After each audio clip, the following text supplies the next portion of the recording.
And then we have language, what I'm hearing you say is by choosing or being aware of the language we're using, it can fundamentally alter what we view as true.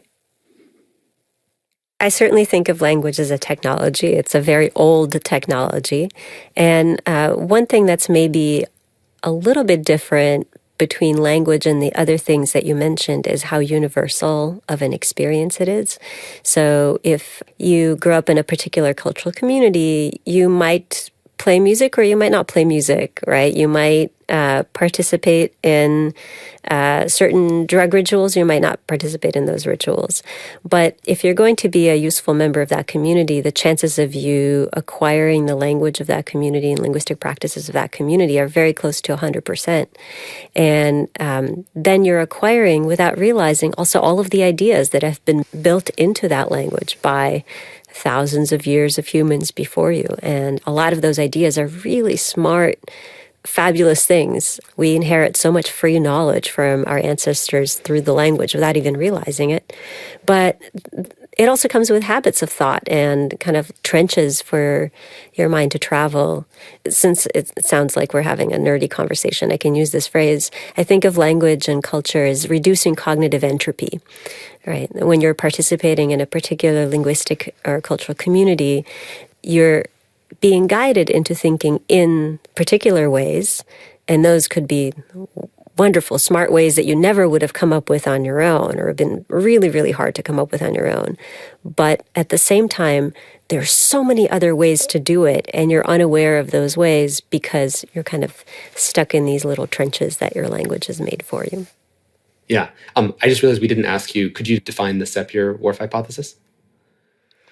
Sure. In general, there's an idea that the languages that we speak shape the way that we think. So, of course, we know languages have different sounds and they have different words, but they also have different structures, and they require their speakers to include some information and not other information, or to package information in particular ways. Some languages may make some ideas really easy and compact to express, and other ideas may be harder to express. And so the general idea is that whatever structures your language has create habits of thought. So the habits of the language become the habits of thought. And people have many different interpretations of what the entailments of that hypothesis are. But generally, it's that from the habits of language, you should be able to predict at least some of the habits of thought. Not that language, of course, is the only input into cognition. There are many, many other inputs, but it is one of the contributors to our patterns of thinking. One thing that we can do is look within a language group and look, for example, at the kinds of metaphors that people use to talk about social problems, or give people metaphors to use to talk about crime or immigration. So let me give you an example from our work. We looked at metaphors for crime. So sometimes we talk about crime as if it's a virus, and we say crime is a virus infecting our cities or plaguing the neighborhood, things like that, right? Other times we talk about it as a beast or an attacker. So you could say crime is lurking in all the neighborhoods. Crime is a beast attacking the city, and so on. And these metaphors invite different ways of reasoning about what you should do about crime, right? So if you're talking about something as a wild beast that's attacking, you're more likely to think of solutions that would capture and contain the beast, right? So we give people a paragraph about increasing crime statistics in a fictional city, and the two paragraphs differ literally by just one word. We say either crime is a beast attacking the city or crime is a virus. And after that, everything else that they hear is exactly the same. So if we tell people crime is a beast attacking the city of Addison, and then we give them a bunch of crime statistics, and we ask them what should Addison do, they're more likely to come up with enforcement and punishment options and say things like, we should increase the police force, we should make harsher prison sentences, we should, send out more patrols, things like that. Whereas if you say it's a virus, people are more likely to think about it as if it were a literal virus. And then they say, well, we need to diagnose and treat the problem, and we need to inoculate the population and make sure everyone is healthy. And so they start saying things that are more reform-oriented, like, well, maybe there should be more after-school programs so that people have something to do after they get out of school. And maybe we need to address poverty and improve education and improve all of these other systems that are making people vulnerable to this disease of crime, right?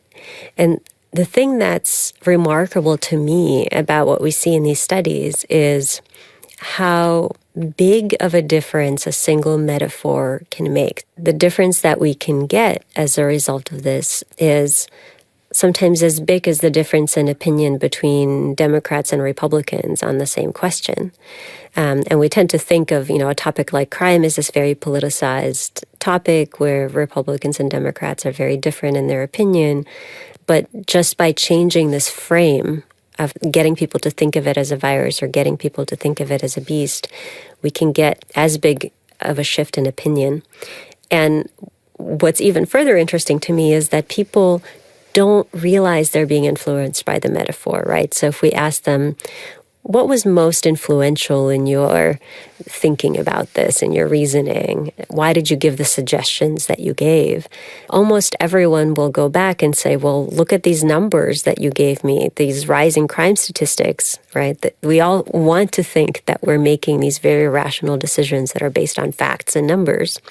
Almost no one ever says, well, this metaphor is the thing that changed my mind. And to me, that points out this very common experience that we have. We think that we're being rational. We think we're making decisions based on facts and numbers. But in fact, they're these other vehicles, these Trojan horses that guide our thinking in particular ways. And a sly metaphor can lead you into a particular reasoning path without you realizing it. I think this is brilliant. And, it sort of shows how language can slip in below the belt of the mind, that you're not even aware of the frame that your mind is being led down a path to come to a conclusion. Sometimes I think we focus a lot of attention in the tech space on fact checking, when in fact what I think we really need is frame checking. And I can imagine, how when you select some text on your computer and you can hit a command and you bring up a dictionary, we sort of need that, but for frames, so like a frame thesaurus. So you bring it up and you see all the different frames, which groups use those frames. So instead of just knowing check your source, you want to check your word source. Where did that language originally come from?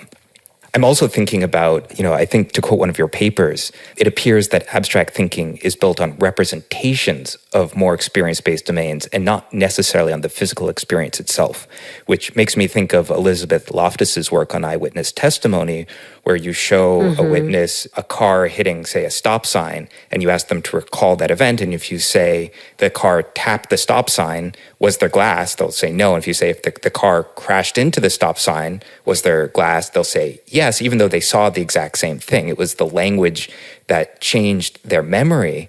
And one of the things that really struck me from your work was your description of passive versus active voice really changing morality judgments and punishment judgments. And I'd love for you to walk through that example. Sure. So in English, we can talk about accidents as if things happened, right? So you can say the glass broke, or you could say he broke the glass for the same event. In English, it sounds a little bit evasive if you say the glass broke or the toast burned or the necklace unfastened. It sounds like, the sort of things that little kids say or politicians say when they're trying to elude responsibility. But it turns out that this matters a lot. And I want to go back to the example you started with of Elizabeth Loftus's work on eyewitness testimony, because we really believe we can believe our eyes and we can trust our memories. And we even have this phrase in English, let's go to the tape, right? So if you can go and review the video of the event, then you'll know exactly what happened. And so we wanted to really push on this idea of what does it mean to go to the tape.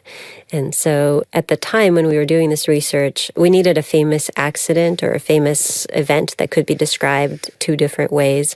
And at the time, the most famous event like that was the Super Bowl wardrobe malfunction of Janet Jackson and Justin Timberlake. So Janet Jackson and Justin Timberlake performed at the Super Bowl halftime show.